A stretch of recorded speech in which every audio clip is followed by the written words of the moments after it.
Assalamualaikum warahmatullahi wabarakatuh. Waalaikumsalam warahmatullahi Alhamdulillah wassalatu wassalamu ala Rasulillah wa ala alihi wa ashabihi wa mawalah. Asyhadu an la ilaha illallah wahdahu la syarika lah wa asyhadu anna Muhammadan abduhu wa rasuluhu wa safiyuhu wa khaliluh. Ballagha risalah adal amanah wa nasaha ummah wa jahada fillahi haqqa jihadih. Tarakakum alal mahajjatil bayda lailuha kanahariha la yazigu anha illa halik.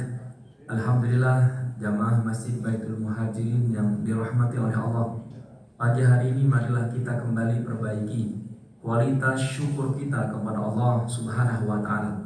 Zat yang maha kaya, maha mengkayakan. Karena tidak ada seorang pun di antara kita yang bisa kaya kecuali dikayakan oleh Zat yang maha kaya. Begitu juga tidak ada seorang pun di antara kita yang bisa hidup miskin, tidak punya apa-apa, utang, cicilan, angsuran, numpuk di mana-mana. Kecuali keadaan itu juga diizinkan oleh Zat yang maha kaya. Bersyukur kepada Zat yang maha hidup dan maha memberikan kehidupan. Tidak ada seorang pun di antara kita yang bisa hidup sampai pagi hari ini, kecuali kehidupan itu juga diizinkan oleh Zat yang maha memberikan kehidupan. Saudara-saudara kita, sahabat kita, tetangga kita yang lebih dulu mendahului kita sama-sama memiliki keyakinan seperti keyakinan kita pada pagi hari ini, bahwa besok, pekan depan, bulan depan, tahun depan, dan beberapa tahun berikutnya mereka masih akan tetap hidup. Orang yang meninggal kemarin punya rencana untuk besok pagi. Orang yang meninggal pagi hari ini punya rencana untuk nanti malam. Tapi ketika ajalnya sudah tiba, la yastakhiruna sa'atau wa la yastaqdimun.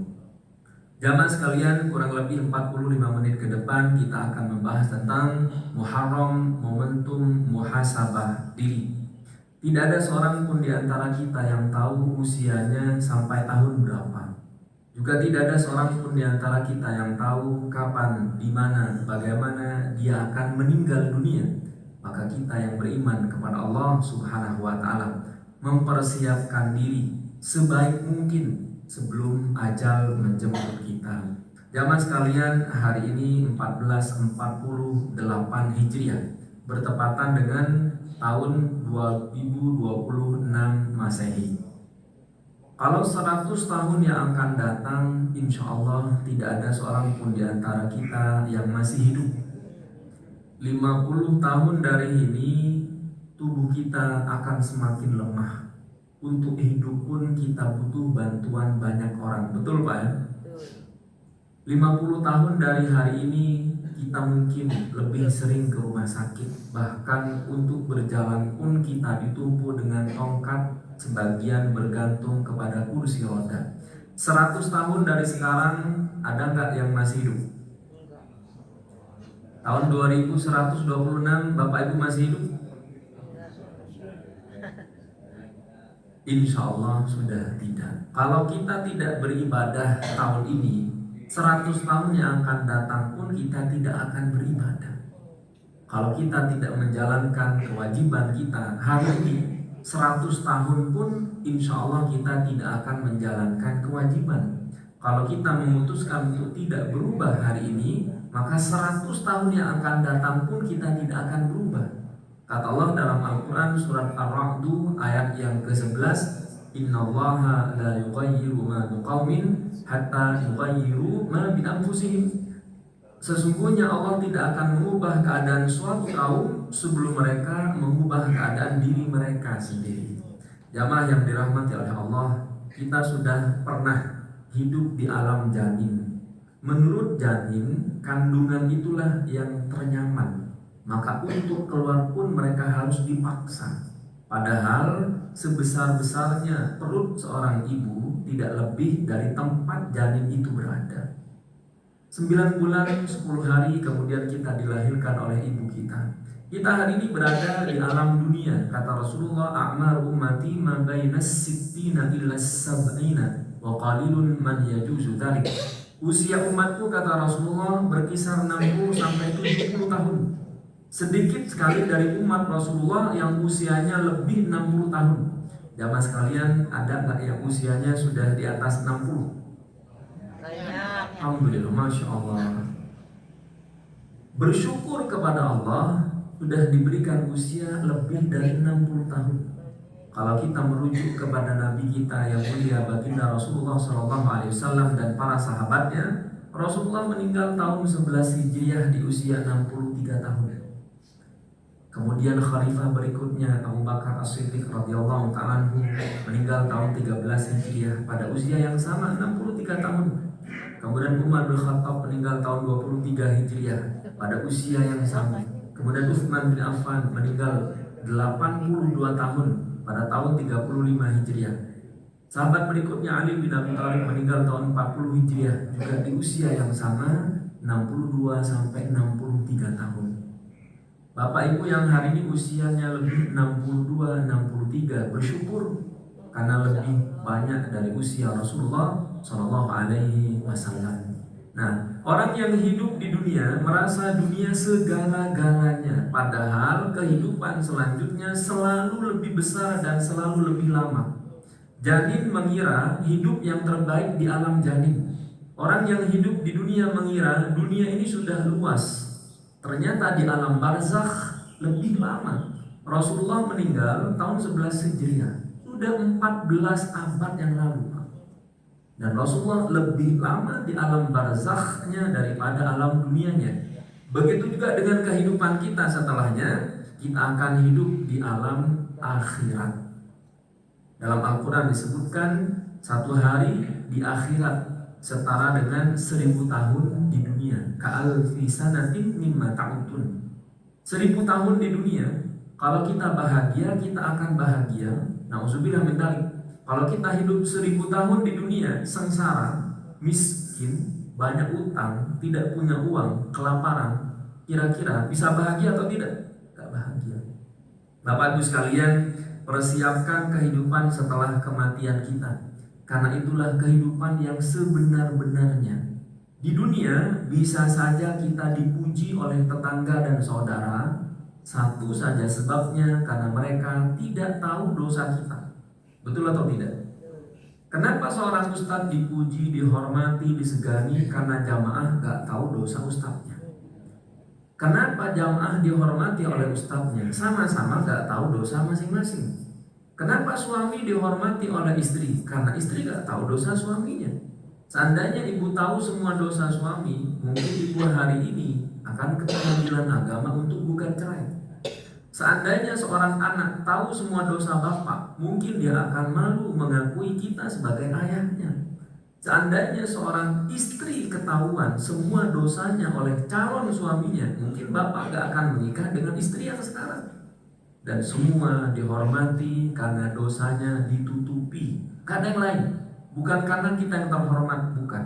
Bukan karena kita yang tidak punya dosa, sama sekali bukan. Karena dosa-dosa kita ditutup oleh Allah Subhanahu wa ta'ala. Bapak Ibu sekalian, di bulan Muharram ini marilah kita perkuat diri kita dengan 3 pertanyaan. Grand why. Siapa saya? Kita ini siapa? Kita cuma hamba Allah yang diberikan makan, diberikan minum, diberikan rizki oleh Allah. Kita cuma hamba Allah yang tidak punya kehormatan. Kita membutuhkan semua dari Allah Subhanahu wa ta'ala. Kalau kita tahu siapa diri kita yang sebenarnya, berapa banyak ibadah yang sudah kita persiapkan, betapa banyak dosa yang kita sembunyikan, insya Allah hari-hari ke depan akan lebih baik. Pertanyaan yang kedua, di mana saya? Bapak Ibu sehari ini berada di mana? Di dunia. Dan sebentar kita akan meninggalkan dunia. Maka semua yang kita lakukan harus kita pertanggungjawabkan. Pertanyaan yang ketiga, kemana saya? Setelah kita meninggal dunia, kita akan kemana? Kembali kepada Allah Subhanahu wa ta'ala. Jamaah sekalian, hidup di dunia cuma sebentar. Sekali lagi, cuma sebentar. Maka kurang-kurangi merasa penting dalam kehidupan orang lain. Tidak ada yang penting dalam kehidupan orang lain. Kita mungkin sebagai orang tua dirasa penting oleh anak kita, padahal kita cuma memberikan apa yang Allah berikan. Kita diberikan rezeki oleh Allah, kita berikan kepada anak dan istri. Bapak Ibu sekalian, siapapun yang hari ini masih punya perasaan dirinya penting dalam kehidupan orang lain, segera bertaubat kepada Allah Subhanahu wa Ta'ala. Kita berikan contoh sederhana agar kita lebih ringan hidup, tidak tertekan oleh penilaian orang. Contoh sederhana saja. Bapak Ibu mungkin masih ingat dengan Ratu Inggris, Ratu Elizabeth yang kedua. Sejarah monarki Inggris mencatat beliau ini menjadi ratu terlama 70 tahun, Pak. Ketika meninggal tahun 2022, semua orang lupa. Oh, kejauhan Ustaz. Mungkin kita masih ingat dengan seorang presiden Kuba, Fidel Castro. 50 tahun jadi presiden. Ketika beliau meninggal dunia, semua orang lupa. Mungkin kita masih ingat dengan presiden Indonesia yang pertama, almarhum Insinyur Soekarno. 22 tahun menjadi presiden. Ketika lengser 1967, meninggal 1970, semua orang lupa. Mungkin kita masih ingat dengan presiden yang kedua, almarhum Presiden Soeharto. 32 tahun menjadi presiden. Ketika lengser 1998, beliau meninggal 2008, semua orang lupa. Mungkin kita masih ingat dengan almarhum Gus Dur, ya Haji Abdurrahman Wahid. Ketika meninggal 2009, semua orang lupa. Mungkin kita masih ingat dengan Presiden B.J. Habibie. Ketika meninggal 2019, semua orang lupa. Dan kita tidak sepenting mereka. Maka yang kita lakukan adalah yang terbaik untuk akhirat kita. Karena semua orang ketika meninggal dunia, semua orang akan lupa. Jamaah sekalian, ada nggak yang lebih penting dari Pak Soekarno? Nggak ada. Presiden loh. Ada yang presiden di sini? Nggak ada. Nggak ada yang seberpengaruh presiden di Indonesia. Ada? Nggak ada. Ketika kita meninggal dunia akan berlaku hukum yang sama, semua orang lupa. Apa yang harus kita lakukan? Kita sadar kita ini siapa, kita di mana, dan kita akan kemana. Dan inilah yang membantu kita hidup tidak terlalu berat, Pak. Mungkin di bulan Muharram tahun kemarin 1447 banyak masalah. Untuk ibadah pun kita harus bersembunyi. Mungkin kita merasa hidup kita berat. Untuk kita mencari nafkah pun kita merasa malu. Tapi tahun ini 1448, semua beban itu sudah saatnya kita hapuskan. Baik, kita akan membahas tentang resolusi bulan Muharram. Semoga akan membantu kita memperbaiki diri kita. Apa yang akan kita lakukan dalam 1 tahun ke depan? Yang pertama, perbaikan spiritual kita. Seperti yang Allah firmankan dalam Al-Quran, surat Al-Baqarah, surat yang kedua, 183. Emosional kita, fisik kita, sosial kita, dan finansial kita. Dari 5 resolusi ini, kira-kira mana yang paling penting dalam kehidupan kita? Nomor berapa? Spiritual penting atau tidak? Paling penting. Finansial penting atau tidak? Duit penting apa enggak? Penting. Ibu suka duit enggak? Suka ya. Suka biasanya atau suka banget? Ya suka. Kelihatan dari mukanya Pak Loreng. Tidak ada seorang pun yang mengatakan uang tidak penting. Karena 4 pertanyaan di akhirat. Nomor 3 adalah uang. An malihi min ainak tasabahu wa fima anfaqa. Tentang harta kita, dari mana dan untuk apa. Bapak Ibu, kita akan ditanya detail oleh Allah Subhanahu wa Ta'ala. Uang yang kita dapatkan, 2 pertanyaannya. Dari mana kita dapat duit? Untuk apa duit itu kita gunakan? Ibu-ibu yang hari ini punya perhiasan, punya emas, Allah akan bertanya, dari mana emasmu? Bapak yang hari ini punya motor, punya mobil, punya rumah, dari mana semuanya? Kita yang hari ini punya handphone, Pak, dari mana handphone kita? Untuk apa kita gunakan? Emosional kita. Bapak Ibu sekalian, kita sebagai seorang suami tidak akan ditanya tentang rumah tangga, seberapa banyak uang yang kamu berikan kepada istri. Tapi kita akan ditanya, wahai bapak-bapak, kata Allah yang punya istri, seberapa banyak kamu memberikan nafkah yang halal. Kita akan ditanya tentang emosional kita, seberapa sering kamu marah kepada istri. Kita akan ditanya oleh Allah, seberapa sering istrimu menangis karena kamu keras kepala. Seberapa sering istrimu menangis karena kamu punya sikap yang dingin. Seberapa sering istrimu menahan malu karena kamu tidak memberikannya baju. Seberapa sering istrimu menangis diam-diam karena kamu jarang di rumah. Semua itu ada hisabnya di hadapan Allah Subhanahu wa ta'ala. Termasuk fisik yang Allah titipkan kepada kita, Allah juga akan bertanya, kenapa kamu merusak diri kamu sendiri? Kenapa kamu suka makan junk food? Kenapa kamu suka makanan yang kotor? Kenapa suka makan yang banyak kolesterol? Semua akan ditanya. Sudah tahu asam urat, kenapa masih suka makan emping? Kenapa masih suka gado-gado, suka pecel? Allah akan bertanya, sudah tahu tubuhnya sakit, kenapa gak berobat? Jangan dikira semua tubuh gak ada tanggung jawabnya. Semua akan dihisap oleh Allah Subhanahu wa ta'ala. Sosial kita ada hisapnya. Dengan tetangga baik apa enggak, anjarihi, tentang tetangga kita.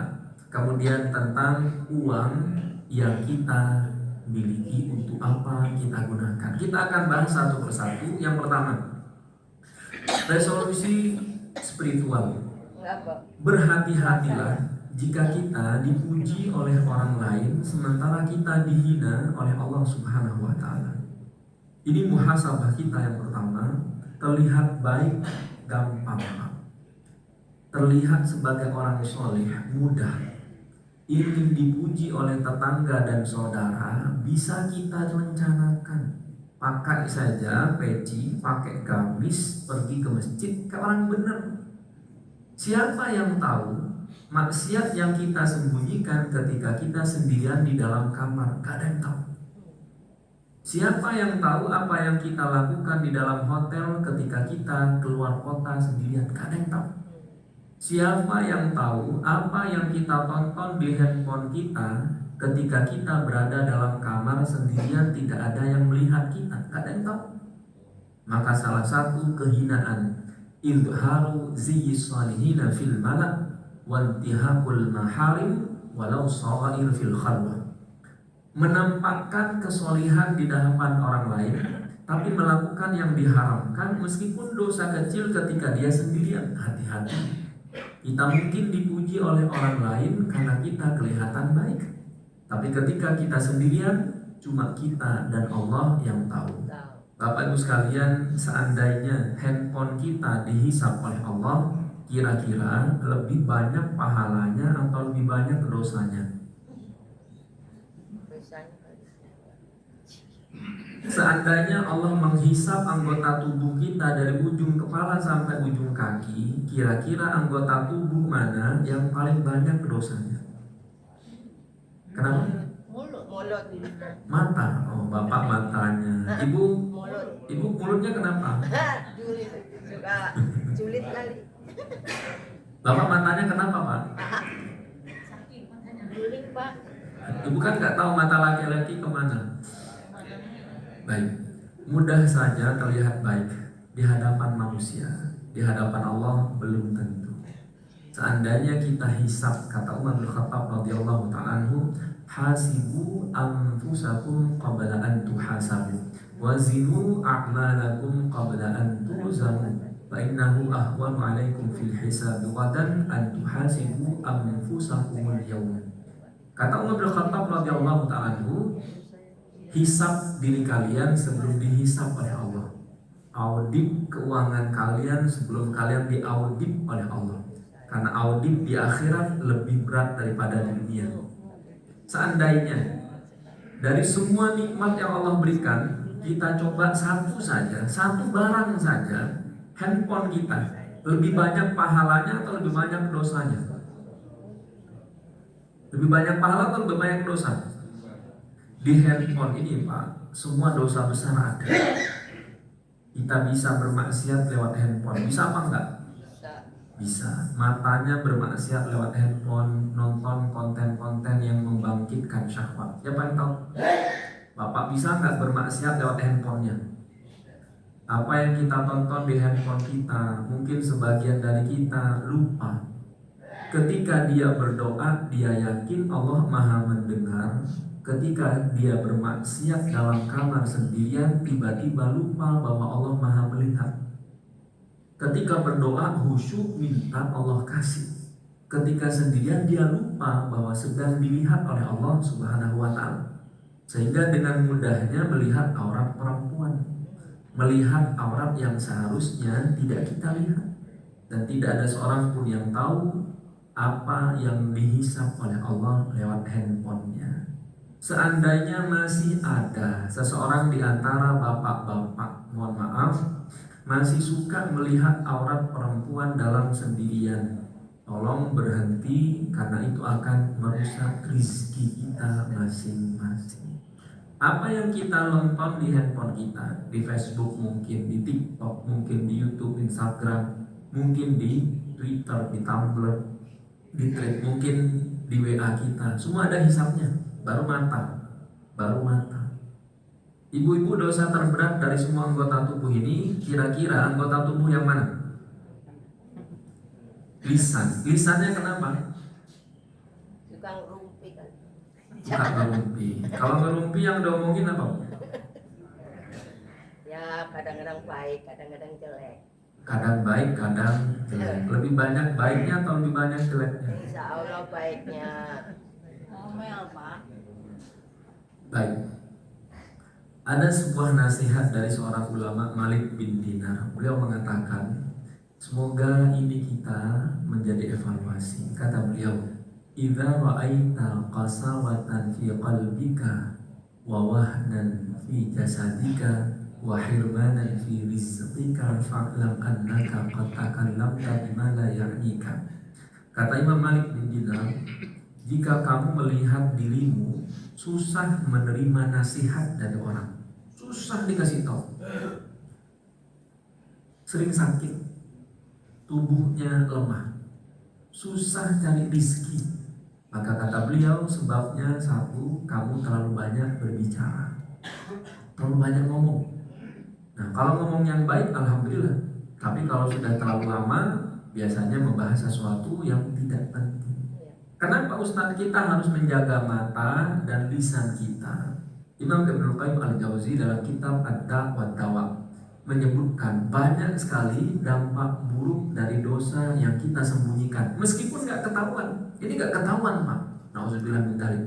Seandainya seorang suami, nauzubillah, ketahuan selingkuh, kan ujung-ujungnya bermasalah. Cuma yang bermasalah adalah yang selingkuh ini nggak ketahuan. Jadi perselingkuhan yang paling menyakitkan bukan yang ketahuan, enggak, tapi yang dilakukan rapi, penuh perencanaan emosional dan finansial. Suami punya gaji sekian juta, sebagian direncanakan untuk bikin dosa. Itu yang paling berbahaya. Kan nggak ketahuan kalau suaminya keluar kota ngapain aja, kan nggak ketahuan. Ini yang paling berbahaya. Yang pertama, seseorang yang sering melakukan dosa, kata Imam Ibnu Qayyim al-Jauzi, al-hirmanu minal ilmi, terhalang dari ilmu. Gak masuk, Pak. Nasihat itu gak masuk. Ilmu gak akan masuk. Tausiah gak akan masuk. Ada kajian di masjid gak akan hadir. Ada majelis taklim juga gak datang. Kenapa? Terhalang oleh dosa-dosanya sendiri. Yang kedua, al-hirmanu minal ta'ah, terhalang dari ibadah. Susah bangun subuh, susah. Tahajud susah banget. Istighfar susah. Sholawat susah. Baca Al-Quran apalagi tambah susah, Pak. Sedekah berat, infak beras, wakaf berat sekali. Nah, kita evaluasi, jangan-jangan inilah yang membuat ibadah kita semakin berat karena terlalu banyak dosa-dosa kita. Kenapa semakin berat ibadahnya? Karena gak ada nikmatnya. Sholat gak nikmat, Pak, cuma rutinitas harian.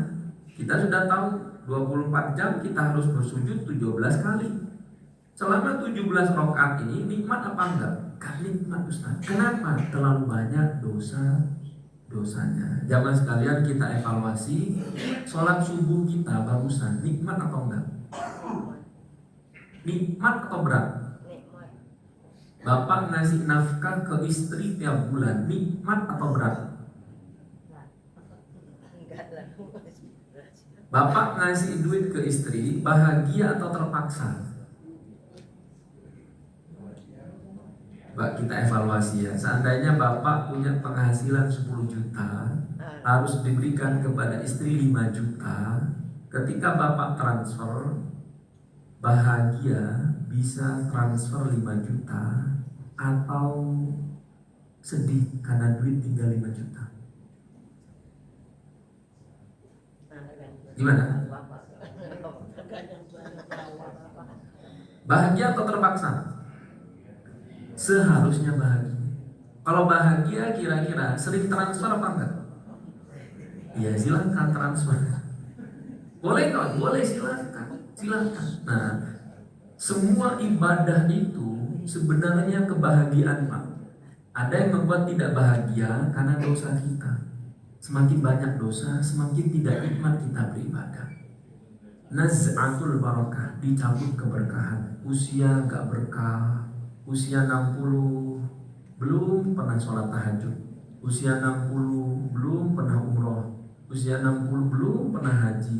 Sementara teman-temannya usia 60 sudah umroh, sudah haji, sudah rutin sholat tahajud, sudah sering menghatamkan Al-Quran. Karena usianya tidak berkah. Usia 60 teman-temannya sudah punya motor, punya mobil, punya rumah. Usia 60 utang yang banyak. Nah, tidak berkah hartanya. Kenapa? Ada maksiat yang dilakukan ketika mencari harta. Yang kelima, taksir umur, hati-hati. Tidak ada seorang pun yang tahu apa yang kita tonton di handphone kita. Tapi di handphone kita ini, Pak, banyak sekali dosa. Dosa mata ada, dosa lisan ada, bisa saja nelpon, video call, ngomongin orang. Dosa riba ada pinjol, judol ada, bisa berjudi, judi online, bahkan prostitusi online bisa di handphone. Banyak sekali dosa yang bisa kita lakukan di handphone kita. Tapi ingat, semua maksiat akan membuat kita susah. Tapi Ustaz, ada kawan saya gak sholat, hidupnya biasa-biasa saja, duitnya banyak, kerjaannya lancar. Belum tiba waktu susahnya. Karena semua yang kita lakukan akan berpengaruh terhadap kehidupan kita. Maka tolong evaluasi. Kalau ada di antara kita, na'udzubillah min dzalik, merasa hidupnya sulit, rizkinya sempit, usahanya semua mentok, hidup terasa berat, jangan-jangan bukan karena tidak berusaha dan berdoa, jangan-jangan karena terlalu banyak dosa yang dia sembunyikan. Akhirnya urusannya susah kok. Nah, kalau kita punya kawan yang seperti ini, tolong ingatkan. Biasanya mereka tidak mau dinasihati. Adalah yang penting kita kerja, kita cari duit yang banyak. Padahal bukan itu. Ada dampak buruk dari dosa yang mungkin berpengaruh dalam kehidupan sosial kita. Yang keenam, kata beliau, at-tabdi'u fil rizqi. Susah dapat rezeki, dapat banyak, hilangnya cepat. Bapak Ibu sekalian, kita evaluasi. Kalau kita pernah berada di fase duit banyak, hilang cepat, jangan-jangan karena maksiat. Kalau kita pernah merasa dapat uang yang banyak, ditipu orang banyak, jangan-jangan karena dosa kita. Kalau kita merasa pernah di fase baru dapat warisan ketipu orang, jangan-jangan karena dosa kita. Apalagi yang belum dapat. Yang dapat banyak pun bisa hilang dengan cepat. Maka berhati-hati karena semua ada hisabnya. Lalu bagaimana Ustaz? Nasihat dari Rasulullah SAW. Ini disebutkan oleh Imam Ibnu Qayyim al-Jauzi dalam kitab Ad-Da' wa Dawa. Jangan sekalian, ada sebuah hadis berat untuk disampaikan, tapi kita berhak mendapatkan. Rasulullah pernah mengatakan, la'a'lamanna aqwaman min ummati ya'tuna yawmal qiyamati bihasanatin amthali jibali tihama bayda faja'alaha Allahu haba'an mansura. Bapak Ibu sekalian, hadis ini menceritakan tentang sekelompok dari umat Rasulullah membawa pahala yang sangat banyak di akhirat. Kemudian pahala itu dihancur leburkan oleh Allah Subhanahu wa taala seperti debu yang berterbangan. Pahalanya besar seperti Gunung Tihamah. Gunung Tihamah ini yang ada di depan. Gunung Tihamah ini perbatasan Saudi dengan Yaman. Gunungnya besar. Kata Rasulullah, akan ada sekelompok dari umatku membawa pahala seperti Gunung Tihamah berwarna putih. Kemudian Allah menghancur leburkan pahalanya seperti debu yang berterbangan. Hilang semua pahalanya. Seorang sahabat yang bernama Thauban penasaran dan bertanya, ya Rasulullah, sifhum lana jarrihim lana alla nakuna minhum wa nahnu la na'lam. Tolong jelaskan kepada kami siapa mereka yang banyak pahala tapi pahalanya dihancur leburkan oleh Allah. Kata Rasulullah, ama innahum min ikhwanikum wa min jildatikum. Mereka seperti kalian. Ya'khuduna minal laili kama ta'khudun. Mereka sholat malam seperti kalian sholat malam. Mereka ini tahajud, mereka iktikaf. Tapi satu yang membedakan, walakinnahum aqwamun idza khalau bi maharibillahi intahakuha. Ketika dalam keramaian mereka kelihatan kayak orang baik, ketika dalam kesendirian mereka bermaksiat. Di masjid mereka sholat berjamaah, di luar kota, di hotel mereka berzina. Di masjid mereka hadir kajian, di dalam kamar buka handphone lihat aurat perempuan. Di masjid mereka hadir majelis taklim, ketika berduaan sendirian mereka ngomongin orang. Di masjid mereka kelihatan kayak orang bener, kalau jauh dari istri suaminya kebelenger. Kira-kira ada nggak manusia yang seperti ini? Ada atau banyak? Kata sahabat yang bernama Thauban, ya Rasulullah, jangan-jangan itu kami dan kami gak merasa. Kalau versi kita, ya Rasulullah, jangan-jangan itu saya, tapi saya gak ngerasa, ya Rasulullah. Maka jamaah sekalian, dimanapun kita melakukan maksiat, ingatlah Allah selalu melihat dan malaikat mencatat. Handphone yang kita jinjing kemana-mana ini bisa saja dosanya paling berat nanti di atas bisa. Handphone yang kita bawa sholat adalah handphone yang kita gunakan untuk maksiat. Handphone dibawa ke masjid, tapi dalam keramaian dia kelihatan sholat. Ketika handphonenya dibawa dalam kamar sendirian, disitulah dia melihat aurat perempuan. Padahal handphone yang sama. Kira-kira berhakkah kita merasa mulia di hadapan Allah? Tidak, sama sekali tidak. Baru handphone Pak, belum yang lain. Belum hisap motor kita dibawa kemana, mobil kita dibawa kemana, rumah kita gunakan untuk apa. Belum itu yang dihisap.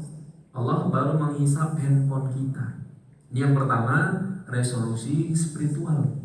Maka kalau di tahun kemarin 1447 kita masih sering melakukan dosa sembunyi-sembunyi, di tahun ini 1448 tolong hentikan semua. Emang gak ada yang tahu Pak? Gak ada yang tahu.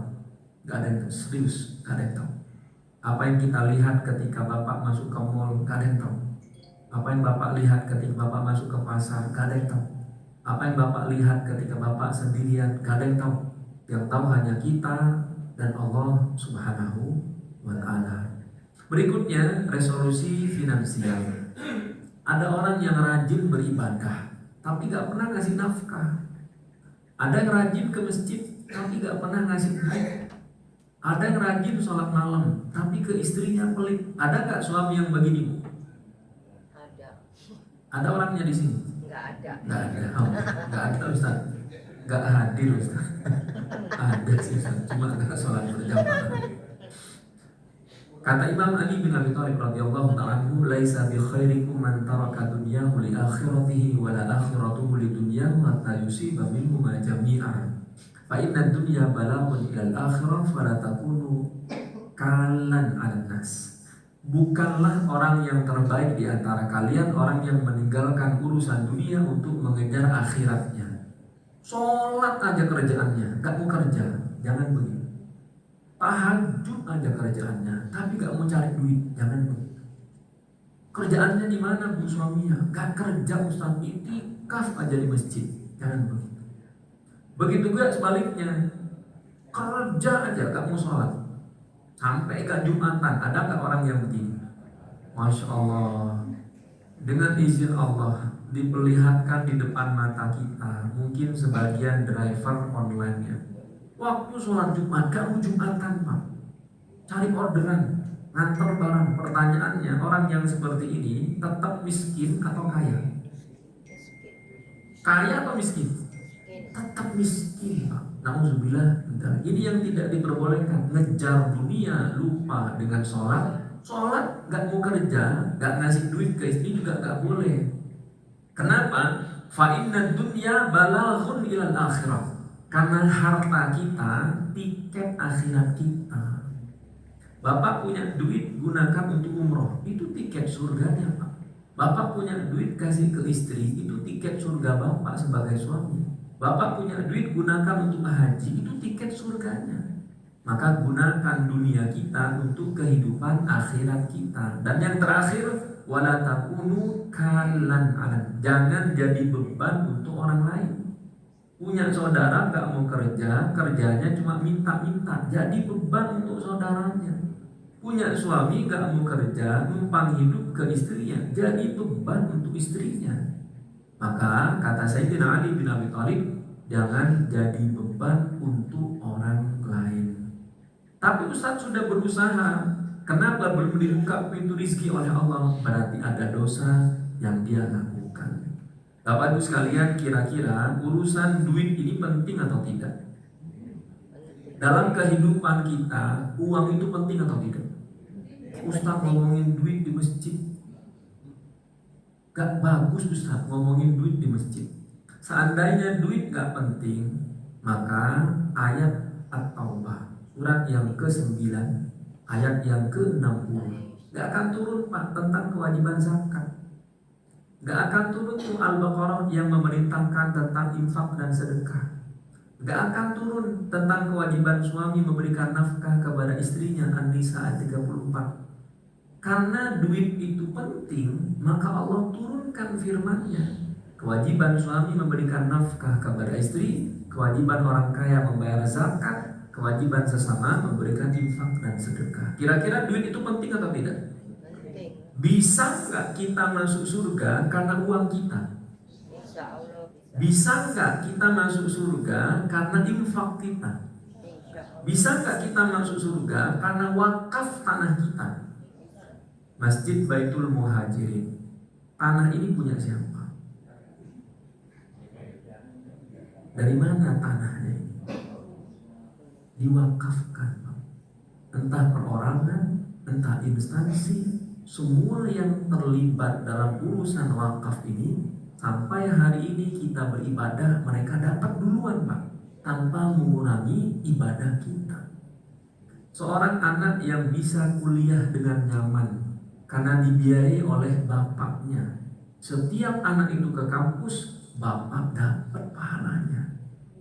Anak kecil yang bisa membaca Al-Quran, setiap anak kecil membaca Al-Quran sampai dia meninggal dunia, guru dapat pahalanya. Bapak Ibu, tolong jangan biarkan pahala Al-Fatihah yang dibaca oleh anak kita mengalir ke guru PAUD-nya. Bapak Ibu lebih berhak mendapatkannya. Kata Rasulullah, man 'allama ayatan minal Qur'ani kana thawabuha kullu ma tuliyat. Barang siapa mengajarkan satu ayat dari Al-Quran, pahalanya setiap orang itu membacanya. Seandainya ibu mengajarkan, bapak mengajarkan Al-Fatihah kepada anak-anak, maka setiap anak kita sholat sehari 17 rakaat, setiap itu bapak dapat pahala. Bapak ibunya meninggal dunia, ketika meninggal dunia anaknya tetap sholat sampai anaknya tua, maka bapak dan ibunya yang mengajarkan Al-Fatihah dapat pahalanya. Kira-kira penting gak urusan dunia ini? Penting, karena usia kita cuma sebentar. Jangan jadi beban untuk orang lain. Kalau sudah tahu, gak bisa ngasih banyak, tolong jangan jadi beban untuk orang lain. Kalaupun sudah tahu kita gak bisa berinfak, gak bisa sedekah, gak bisa wakaf, jangan komentar orang yang berinfak dan sedekah. Ngapain sih sedekah mulu? Itu juga orang masih miskin gak dibantu. Kenapa bukan kita yang membantu? Kalaupun kita sudah tahu sebagian dari kita tidak kaya, gak bisa bangun masjid, tolong jangan menghina orang yang bangun masjid. Jangan menghina orang yang datang ke masjid. Bapak Ibu sekalian, seandainya uang itu tidak penting, maka hadis ini tidak akan pernah ada. Dalam kitab Al-Mustadrak ala Sahihain, Imam Al-Hakim An-Naisaburi meriwayatkan sebuah hadis dari sahabat yang bernama Sa'ad bin Ubadah. Beliau ini seorang sahabat dari kalangan Ansar. Beliau tinggal di Madinah, pimpinan dari suku Khazraj. Beliau berdoa, doa ini luar biasa. Bapak Ibu silahkan praktekkan. Semoga Allah kabulkan apa yang kita panjatkan. Doa beliau apa? Ya Allah, berikanlah aku kemuliaan dan berikanlah aku kejayaan. Tidak ada kejayaan tanpa pekerjaan dan tidak ada pekerjaan tanpa kekayaan. Inti dari doa di paragraf yang terakhir, ya Allah, aku tidak baik dengan harta yang sedikit dan aku tidak bisa baik dengannya. Kata beliau apa? Ya Allah, aku tidak layak jadi orang miskin. Bapak bisa berdoa? Silakan. Yakinkan Allah saja, ya Allah, hamba tidak layak jadi orang miskin. Allah kemudian tanya, emang kenapa? Karena beliau punya alasan. Sahabat yang bernama Sa'ad bin Ubadah ini, beliau adalah donatur. Ketika Rasulullah hijrah dari Mekah ke Madinah, sebagian sahabat gak punya saudara, kemudian dipersaudarakan oleh Rasulullah. Adapun Rasulullah diberikan tempat oleh seorang sahabat yang bernama Abu Musa al-Ash'ari. Aman. Sahabat-sahabat yang lain punya harta, aman. Tapi sebagian besar sahabat, sekitar 70-80 orang, mereka hidup di dalam Masjid Nabawi, ditampung oleh Rasulullah di belakang sebelah kanan. Siapa ngasih makan? Ini orangnya, Sa'ad bin Ubadah. Maka beliau punya alasan, ya Allah, kalau aku gak kaya, siapa ngasih makan mereka? Beliau ini pemimpin. Kalau pemimpin gak kaya, akan cari duit lewat rakyat. Kalau pemimpinnya gak kaya, dia akan menggantungkan rezeki kepada rakyat yang dia pimpin. Kira-kira lebih baik mana, Pak? Pemimpin yang miskin atau pemimpin yang kaya? Kalau RT RW-nya miskin, kepikiran nggak bikin kebijakan yang mengkayakan dia? Mungkin kepikiran. Tapi kalau RT RW kita sudah kaya, rumahnya paling besar, Ustaz, sekomplek, duitnya paling banyak, kepikiran nggak dia ambil duit dari iuran kebersihan? Gak kepikiran, Pak, karena sudah banyak duitnya. Nah, begitu juga dengan kita yang masih hidup di dunia. Kata beliau apa? Ya Allah, hamba tidak layak jadi orang miskin. Kira-kira Bapak Ibu mau gak doa dengan doa ini? Cukup yakinkan Allah. Allah akan bertanya, kenapa kamu gak layak miskin? Jawaban kita apa? Ya Allah, kalau saya miskin nanti dihina. Kalau saya miskin, ya Allah, saya gak bisa pamer. Kalau saya miskin, ya Allah, saya gak bisa sombong. Gak akan dikayakan, Pak. Kalau alasan kaya kita cuma pengen pamer kepada saudara, gak akan dikayakan. Kalau alasan kita kaya hanya untuk berbangga-bangga dengan dunia, gak akan dikayakan. Tapi kalau alasan spesifik, ya Allah, kalau hamba tidak kaya, hamba gak bisa bangun masjid, insya Allah dikayakan, Pak. Dan mudah bagi Allah memiskinkan semudah Allah mengkayakan. Bisa kita amalkan doa ini? Bisa ya? Bisa? Silahkan sesuai dengan keyakinan masing-masing. Karena doa yang gak yakin gak akan dikabulkan. Kata Rasulullah, ud'ullaha wa antum muqinuna bil ijabah, fa innallaha la yaqbalu du'aan min qalbin ghafil. Doa dengan penuh keyakinan, karena doa yang ragu tidak dikabulkan. Jadi harus benar-benar yakin Allah akan mengabulkan, baru Allah kabulkan. Jangan pernah berdoa, ya Allah minta rizki yang banyak, ya Allah. Gak dikasih juga gak apa-apa. Gak dikasih, Pak. Ya Allah minta rizki yang banyak, kasih gak ya? Gak dikasih, Pak. Seyakin kita berdoa, secepat itu Allah mengabulkan. Kira-kira urusan dunia ini penting atau tidak? Penting, sangat penting, sangat penting. Betapa banyak saudara dengan saudara berantem karena urusan dunia. Betapa banyak saudara kandung dan saudara kandung berantem rebutan warisan. Betapa banyak anak dan bapak berantem dengan urusan harta. Maka urusan dunia ini penting. Allah memberikan batasan agar kita tidak menzalimi orang lain. Ini yang kedua. Yang pertama, resolusi spiritual. Intinya jangan bermaksiat ketika kita sedang sendirian. Yang kedua, resolusi finansial. Gunakan harta kita untuk bekal akhirat kita. Agama tidak melarang kita kaya. Gak ada yang melarang kita kaya, gak ada. Yang dilarang kalau kita dapat harta dari cara yang diharamkan. Yang terakhir, resolusi emosional. Memperbaiki kualitas emosional kita. Tidak ada larangan untuk marah. Marah itu boleh. Saat boleh gak kita marah? Boleh. Rasulullah pernah marah? Pernah. Sahabat-sahabat pernah marah? Pernah. Tapi pertanyaannya, apakah ketika marah harus banting-banting barang? Apakah ketika marah harus banting pintu? Tidak. Apakah ketika marah harus pecahin piring dan gelas? Tidak. Istri saya, Ustaz, kalau marah Ustaz, habis selusin Ustaz. Piring, gelas, hancur semua. Alhamdulillah Ustaz, setelah dengerin kajian Ustaz, gak ada yang pecah. Kok bisa Pak? Udah ganti Tupperware semua. Plastik. Plastik semua agak pecah.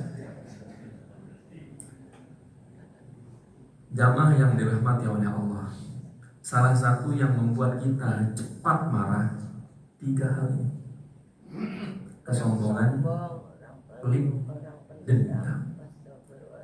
Orang sombong kasih masalah berat Pak, karena yang dihadapi 2, kesombongan dan masalahnya. Orang sombong kasih masalah dikit berat. Orang pelit hilang duit dikit berat. Ngasih ke istri sedikit, ngasih ke anak sedikit, ngasih ke saudara sedikit, infak sedekah sedikit, punya masalah berat. Kenapa berat Ustaz? Karena melekat. Orang yang melekat dengan sesuatu akan berat. Kita berikan contoh sederhana. Seandainya cincin ini tidak mau saya lepaskan, padahal misalkan ada luka, tetap gak mau dilepasin Pak. Berat apa enggak? Berat. Tapi kalau kita lepaskan cincin, gampang. Yang membuat kita berat dalam hidup karena melekat. Duit melekat, motor melekat, mobil melekat, usaha melekat. Kita berikan contoh agar lebih mudah. Bapak punya perusahaan, qadarullah bangkrut. Kira-kira berat apa enggak? Hanya berat kalau melekat. Ini perusahaan saya Ustaz, ini warisan dari orang tua, 7 turunan Ustaz. Tiba-tiba hari ini karena dolar naik harus bangkrut. Saya nggak bisa Ustaz, dari mana? Berat kalau melekat. Padahal kalau nggak melekat, nggak berat. Kita berikan contoh sederhana. Jangan pakai cincin. Seandainya cincin saya jatuh Pak, saya baik-baik saja karena tidak melekat dengan cincin. Yang jatuh apanya? Cincinnya. Saya jatuh, saya nggak jatuh. Kalau saya punya perusahaan bangkrut, saya punya beberapa perusahaan dan banyak yang bangkrut. Yang bangkrut perusahaan saya enggak. Cincin yang jatuh. Biarin cincinnya jatuh, kita nggak jatuh. Seandainya tidak melekat. Cuma permasalahannya kita melekat dengan motor, itu motor saya, melekat dengan mobil, itu mobil saya, melekat dengan perusahaan, saya CEO-nya, saya komisaris utama, semuanya melekat. Ketika ada masalah, kira-kira ringan atau berat? Berat bos, berat. Jadi gimana Ustaz biar gak berat? Jangan melekat. Kira-kira ada nggak orang yang sombong di masjid ini? Bapak ada yang sombong atau tidak? Ada atau tidak? Nggak ada. Alhamdulillah kalau nggak ada. Cuma sombong ini kan nggak kelihatan. Orang sombong nggak harus bilang saya sombong, enggak. Ada potensi sombong ketika kita dikayakan. Betul atau tidak? Betul? Bapak hadir kondangan Pak. Kondangan yang pertama, Bapak nggak punya mobil, datang cuma pakai Gojek. Kira-kira Gojek parkirnya di mana? Jauh. Kenapa jauh, Pak? Malu. Takut ketahuan nggak punya duit. Enggak lah. Kondangan yang kedua, Bapak hadir bawa Jeep harganya 10 miliar. Parkirnya di mana? Di mana? Jauh atau di depan pintu masuk? Semua orang harus tahu bahwa Bapak punya mobil Jeep melekat. Itu yang membuat berat. Ibu hadir kondangan pakai gelang, sombong apa enggak? Tergantung Ustaz. Ibu hadir kondangan yang pertama pakai gelang, cuma pakai gelang karet. Sombong apa enggak? Ya enggak Ustaz, kalau bisa kita sembunyi karena gelang karet. Sekarang ibu hadir kondangan yang kanan, ibu pakai emas 100 gram. Berat. Yang kiri 100 gram. Kalung 300 gram. Setengah kilo. Berat jalannya. Berat apa enggak? Sombong apa enggak? Ada sombongnya. Nah, orang sombong kasih masalah dikit berat. Jamaah sekalian, kalau kita merasa berat hidup, jangan-jangan yang tiga ini ada semuanya. Sombong iya, pelit iya, pendendam juga iya. Dari tiga ini mana yang paling berat untuk kita selesaikan? Sombong. Sesama orang sombong masih suka. Bapak moge parkir di Senayan City, geber-geber. Orang lihat makan suka karena lihat motornya. Tapi sesama orang pelit gak ada yang suka. Bahkan orang yang pelit gak suka kepada orang yang pelit. Gak ada yang suka. Betul apa enggak? Baik. Nomor 1, nomor 2 kelihatan, sombongnya kelihatan, pelitnya kelihatan. Ada yang gak kelihatan? Nomor 3, ini yang paling berat. Dendam. Siapa yang tahu kita sudah memaafkan orang atau tidak? Siapa yang tahu hati kita masih menyimpan dendam kepada orang yang menyakiti kita? Gak ada yang tahu. Siapa yang tahu di hati kita ada beberapa nama yang kita belum maafkan sampai hari ini? Gak ada yang tahu. Kira-kira berat atau tidak? Berat atau tidak? Maka kata Allah, maafkan dan berlapang dada. Karena gak mungkin kita bisa melupakan. Wal ya'fu wal yasfahu. Ala tuhibbuna ayyaghfirallahu lakum. Dan hendaklah mereka memaafkan dan berlapang dada. Apakah kamu tidak ingin bahwa Allah mengampunimu? Dan Allah adalah Maha Pengampun lagi Maha Penyayang. Bapak Ibu sekalian, tidak ada seorang pun yang diizinkan oleh Allah hidup tidak pernah punya dosa. Tidak ada seorang pun di antara kita yang hidup tanpa bermaksiat. Tidak ada seorang pun dari zaman Nabi Adam sampai hari kiamat yang Allah izinkan tidak pernah bermaksiat. Gak ada. Kita bagian dari dunia dan kita terikat dengan hukum semesta bahwa kita pasti melakukan dosa. Kadang kita yang salah, orang lain yang sakit hati. Kadang orang lain yang salah, kita yang sakit hati.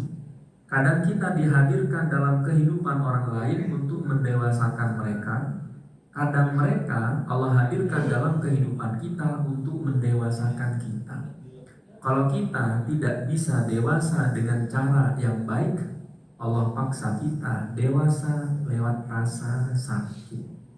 Siapa yang gak pernah dizolimi oleh orang lain? Ada? Ada? Bapak pernah sakit hati apa enggak? Ibu pernah sakit hati apa enggak? Ya pernah. Pernah atau sering? Enggak, jarang. Ibu tolong jujur ya. Jarang memang sakit Jarang. hati. Ibu pernah dibohongin orang apa enggak? Pernah. Siapa yang bohongin ibu? Selain suaminya lah, suami aja yang sering bohongin istrinya. Saudara, tetangga. Tetangga, saudara, ya kadang suami juga Ustaz sering bohongin saya. Bisa kita maafkan? Bisa. Bisa? Bisa lah. Tidak semudah apa yang diucapkan. Insya Allah bisa. Karena maaf itu bukan lisan, ini perasaan. Hati. Sebagian orang mensyaratkan maaf dengan lupa. Saya maafin dia Ustaz, kalau nanti saya lupa, gak bisa. Sebagian orang mensyaratkan maaf dengan minta maaf. Saya maafin dia Ustaz, kalau dia minta maaf duluan, gak bisa. Sebagian orang mensyaratkan maaf dengan taubat. Saya maafin dia Ustaz, kalau dia bertaubat, gak bisa. Saya maafin dia Ustaz, kalau dia berubah, gak bisa. Maaf itu adalah sesuatu yang egois. Kalau kita buka kamus besar bahasa Indonesia, egois adalah sesuatu yang dilakukan untuk kepentingan diri sendiri, bukan urusan orang lain. Kalau kita memaafkan orang yang pernah menyakiti kita, yang paling berhak mendapatkan kebaikannya adalah kita. Ustaz maafin.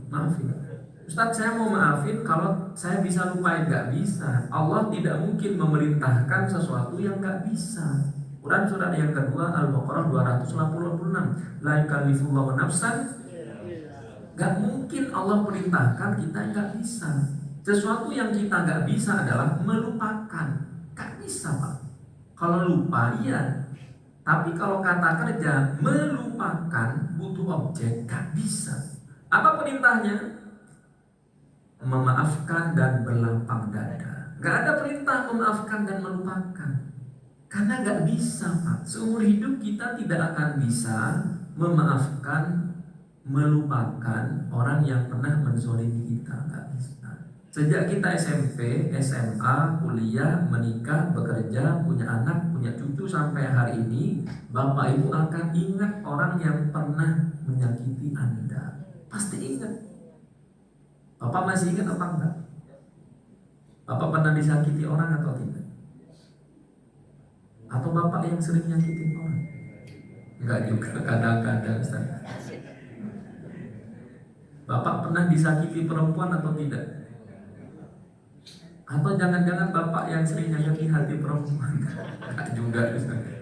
Gak ada seorang pun yang bisa dengan sengaja melupakan orang yang pernah menyakiti dia. Gak ada Pak. Tidak ada. Nabi pun gak bisa. Contoh ya, di tahun ketiga Hijriah terjadi perang Uhud. Salah seorang paman Rasulullah yang paling beliau cintai, Sayyidina Hamzah bin Abdul Muthalib, dibunuh oleh seseorang budak dari Ethiopia yang bernama Wahsy bin Harb.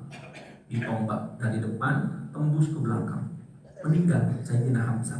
Sayyidina Hamzah ini paman Nabi sekaligus saudara susuannya. Jadi punya hubungan kekerabatan karena pernah menyusu kepada seorang perempuan yang sama di Mekah dulu. Apa yang terjadi? Pembunuhnya bertaubat. Tahun ke-8 Hijriah terjadi Fathu Mekah. Wahsy bin Harb masuk Islam. Rasulullah terima. Apa kata Rasulullah? Khayyib wajhaka anni. Kalau bisa kamu jangan terlalu sering tampak di depanku. Karena Rasulullah masih ingat. Ini Nabi Pak. Nabi terima keislamannya ini secara spiritual. Tapi kan Nabi manusia, masih juga ada perasaan itu. Nabi gak bisa lupa. Maka Wahsy tahu diri. Beliau ini sengaja kalau Rasulullah di depan, Wahsy sembunyi di belakang. Takut Rasulullah sedih. Sampai beliau meninggal dunia, Wahsy tidak menampakkan dirinya di hadapan Rasulullah Shallallahu Alaihi Wasallam. Ini Nabi. Nabi Musa juga pernah melakukan hal yang sama. Beliau pernah membunuh seseorang dari kalangan orang Qibti, kemudian kabur ke negeri Madian selama 10 tahun. Allah ceritakan dalam Al-Quran surat Al-Qasas. Apa kata Nabi Musa? Qala fa'altuha. Iya, aku yang melakukannya, aku masih ingat. Jadi gak bisa Pak. Kalau syarat maaf harus lupa, Anda mensyaratkan sesuatu yang mustahil. Gak bisa.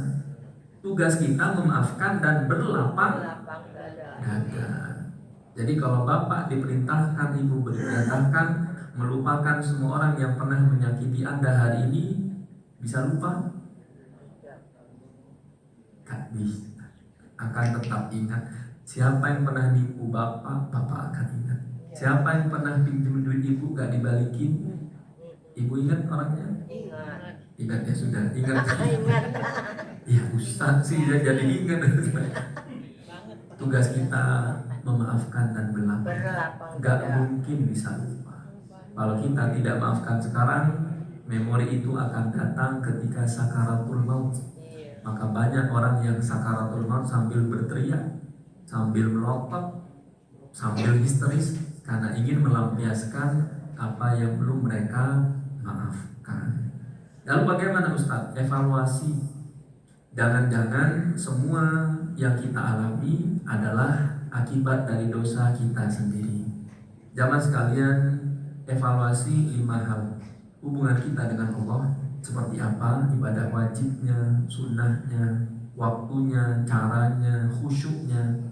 Evaluasi sholat kita masing-masing.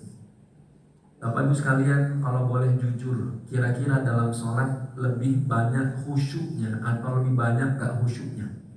Kurang khusyuk. Khusyuk itu gimana Ustaz? Pertanyaan sederhana. Bapak Ibu pernah nggak lupa jumlah rakaat sholat? Pernah. Pernah. Pernah atau sering? Pernah. Sering atau sesekali? Sesekali.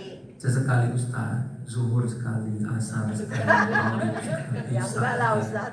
Berarti 24 jam 17 rakaat. Lupa tuh.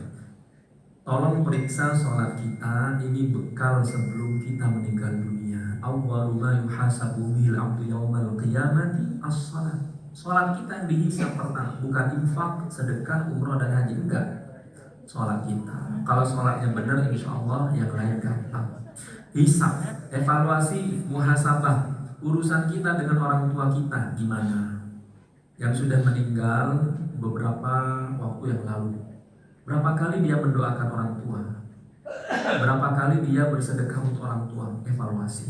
Yang belum meninggal orang tuanya, berapa kali dia sering silaturahim? Berapa kali dia mendoakan orang tua? Berapa kali dia nelpon orang tua?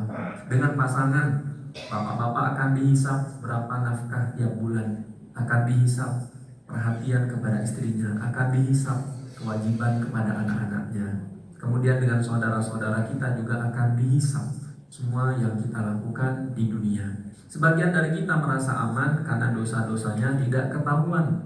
Tapi ingatlah, semua akan dipertanggungjawabkan di hadapan Allah Subhanahu wa ta'ala. Quran surat Az-Zumar ayat 30 sampai 31. Allah berfirman, innaka mayyitu wa innahum mayyitun thumma innakum yawmal qiyamati inda rabbikum takhtasimun. Kata Rasulullah, wahai Muhammad, sesungguhnya engkau akan mati, mereka pun juga akan mati. Kemudian sungguh kamu pada hari kiamat akan bersengketa di hadapan Tuhan. Seorang sahabat yang bernama Az-Zubair bin Awwam bertanya kepada Rasulullah, ya Rasulullah, apakah semua sengketa kita di dunia, berantem kita di dunia, urusan kita di dunia, semua akan diulang di hadapan Allah? Kata Rasulullah, na'am, iya, wahai Zubair, iya. Maka kata beliau, idzan al-amru lasyadid. Kalau begitu urusan kita berat. Semua berantem kita, semua sengketa kita di dunia akan diulang di hadapan Allah. Rekonstruksi, diulang. Kamu dulu pernah ngambil duit orang, gimana ceritanya? Kamu dulu pernah korupsi, gimana ceritanya? Diulang Pak di hadapan Allah. Maka di skenario ulang, dia akan bercerita, saya ngasih uang ke si A, saya ngasih uang ke si B, ngasih uang ke si C, ngasih uang saya nyogok si A, nyogok si B. Dipanggil semua orang-orangnya. Semua diulang di hadapan Allah. Dan hakimnya cuma satu, zat yang gak bisa disogok. Siapa itu? Di dunia kita bisa menang karena kita punya uang, Pak. Bapak bersengketa dengan orang miskin, meskipun Bapak salah, Bapak bisa menang karena Bapak punya duit. Ada nggak hakim yang tidak adil? Ada atau banyak? Ada mungkin di jauh di Konoha mungkin ya. Hakim-hakim yang gampang disuap. Hati-hati. Kita bisa menang karena uang, tapi di akhirat Allah nggak butuh uang. Seadil-adilnya la yazlim mithqala dzarrah. Maka semua yang pernah kita zolimi akan didatangkan di hadapan kita, akan disidang di hadapan Allah. Maka berhati-hatilah kalau seseorang di antara kita pernah menzolimi orang, bohongin orang, punya karyawan gajinya telat. Hati-hati, ini sudah akhir bulan Pak. Bosnya mungkin lagi banyak pikiran, gimana nih Ustaz gaji karyawannya lagi nunggu, entah lagi gajian, bosnya senang, bosnya susah, karyawannya lagi nunggu. Hati-hati. yang punya ART, yang punya tukang kebun, punya driver, tolong tunaikan gajinya qabla ayyajifa umroqahu, sebelum keringat mereka kering. Jadi kalau janji gajian tanggal 29, kasih tanggal 29. Kalau janji setiap tanggal 1, tunaikan setiap tanggal 1. Yang punya utang, segera bayarkan utangnya. Yang punya tunggakan, segera tunaikan tunggakannya. Yang pernah, nauzubillah, pernah berselingkuh, segera bertobat kepada Allah. Khawatir nanti Allah hentikan dengan cara yang menyakitkan. Emang gak ada yang tahu kalau suaminya berzina, gak ada yang tahu suaminya melakukan maksiat, gak ada yang tahu. Yang pernah nipu, yang mencuri, yang durhaka kepada orang tua, segera bertaubat. Kenapa Ustaz? Nasihat dari Imam Ali bin Abi Thalib. Beliau pernah berdiri di hadapan makam-makam. Beliau kemudian berbicara, dakhala Ali bin Abi Thalib radhiyallahu anhu al-maqabir faqala ammal manazil faqad sukinat wa ammal amwal faqad qusimat wa ammal azwaj faqad nukihat hadza khabaru ma indana fama khabaru ma indakum. Kata Imam Ali bin Abi Thalib, beliau berkata kepada penghuni kubur, masuk ke pemakaman, komplek pemakaman, kemudian beliau mengatakan, adapun rumah-rumah kalian yang kalian banggakan di dunia dulu, rumah-rumah kalian yang kalian beli dengan bersusah payah, harus KPR, harus mikir puluhan tahun, papat sukiran, sudah ada yang nempatin, sudah dibeli orang, sudah pindah nama, sudah ganti loh. Wa ammal amwal faqad qusimat, harta yang kalian cari setengah mati sudah dibagi-bagikan ke ahli waris kalian. Wa amal azwaj, adapun istri-istri kalian, suami-suami kalian sudah menikah lagi. Kalau ibu masih muda, suami meninggal dunia, mungkin ibu akan kepikiran menikah lagi. Betul apa enggak? Kalau istri bapak meninggal dunia, bapak ngapain?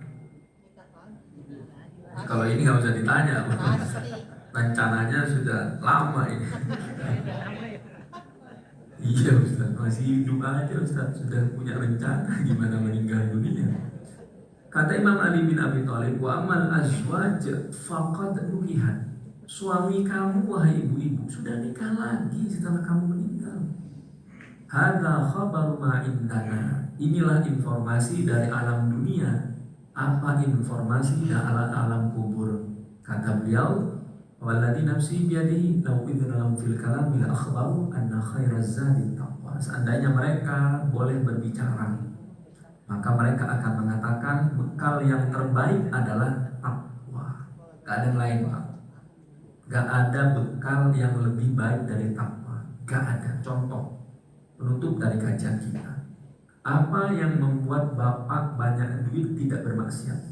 Takwa. Apa yang membuat suami kaya tidak berselingkuh? Takwa. Atau yang membuat pejabat tidak korupsi? Takwa. Apa yang membuat istri sabar menerima suami yang sekarang? Takwa. Cuma takwa aja. Kalau kita nggak punya takwa, bapak nggak punya takwa, uang banyak, saldo masya Allah miliaran Ustaz, rumah banyak, kontrakan banyak, bapak keluar kota, bisa bermaksiat? Gampang.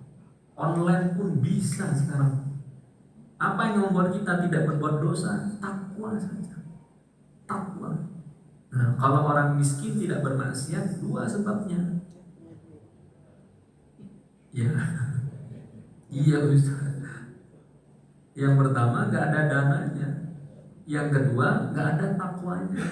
Maka kalau suami ibu miskin tidak bermaksiat, bukan karena takwanya, cuma nggak ada dananya. Kalau dananya ada, mungkin mereka akan bermaksiat. Nauzubillah min dzalik. Bapak Ibu sekalian, kita evaluasi ya. Seberapa besar dosa kita yang kita sembunyikan, kita evaluasi. Kadang kita malu ketika dipuji, padahal kita tahu kita hina sehina-hinanya di hadapan Allah Subhanahu wa Ta'ala. Kita tahu betul dosa kita dalam kesendirian seperti apa. Kita tahu betul dosa masa lalu kita di mana aja. Kita tahu betul di kota mana kita pernah melakukan maksiat. Kita tahu betul duit berapa yang kita gunakan untuk berbuat dosa. Kita tahu betul siapa yang pernah kita bohongi. Kita tahu betul dosa kecil dan dosa besar kita masing-masing. Kita tahu betul. Dan itulah yang harus kita persiapkan sebelum kita meninggal dunia. Sebanyak-banyaknya harta kita, kalau ajal sudah tiba, begini aja Pak. Ibu punya suami kaya, suami meninggal, ibu masuk ke liang kuburnya? Enggak akan. Bapak punya suami cantik, suami yang soleha, istrinya meninggal, bapak mau ikut ke dalam kuburnya? Enggak ada, enggak mungkin. Hadza khabaru ma indana, kata beliau, inilah informasi dari alam dunia. Apa informasi dari alam kubur? Beliau mengatakan, seandainya orang yang sudah dikubur boleh menyampaikan pesan, mereka akan mengatakan wasiat yang terbaik adalah taqwa. Wallahu ta'ala alam bishawab. Inilah yang bisa kita pelajari. Semoga ilmu yang sedikit bisa memberikan banyak manfaat. Subhanakallahumma wa bihamdik, asyhadu an la ilaha illa anta, astaghfiruka wa atubu ilaik. Terima kasih atas segala perhatian. Mohon maaf apabila ada kekhilafan. Assalamualaikum warahmatullahi wabarakatuh.